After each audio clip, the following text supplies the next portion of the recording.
If it wasn't for the Mavs trading Luka Doncic, the Raptors would have taken home the title of Deadline Week's most confusing team by trading for Brandon Ingram. It wouldn't be the first time. But unlike their trade for Jakob Poeltl on the eve of the 2023 deadline, or their short-sighted deal for Rudy Gay in 2013, the 2024-25 Raptors had publicly committed to a rebuild.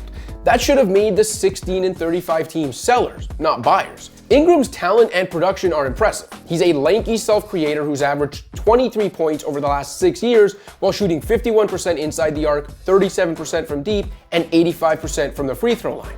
He's also turned himself into a solid playmaker, averaging 5.6 assists over the last 4 years and boasting a 100th percentile assist rate among wings this season.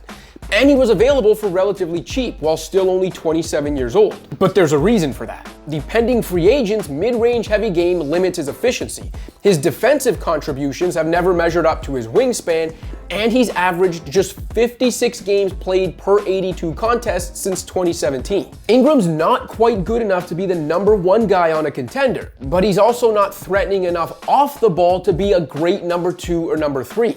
He resides in the same awkward middle ground Toronto's all-time leading scorer does. That's not the kind of player who fits best next to Scottie Barnes, a playmaking forward with limited range who needs movers and spacers around him. It's possible that head coach Darko Rajakovic's movement-heavy, quick-thinking offensive system brings out the best, most efficient version of Ingram, just as it's done for RJ Barrett. If that's the case, and Ingram stays healthy, this will go down as a shrewd buy-low acquisition for a team that doesn't normally land players of Ingram's caliber on the free agent market. Plus, the Raptors still employ all the promising youngsters they did before acquiring Ingram and control all their own first-round picks. But for this deal to be a home run, a couple more dominoes must fall in Toronto's favor.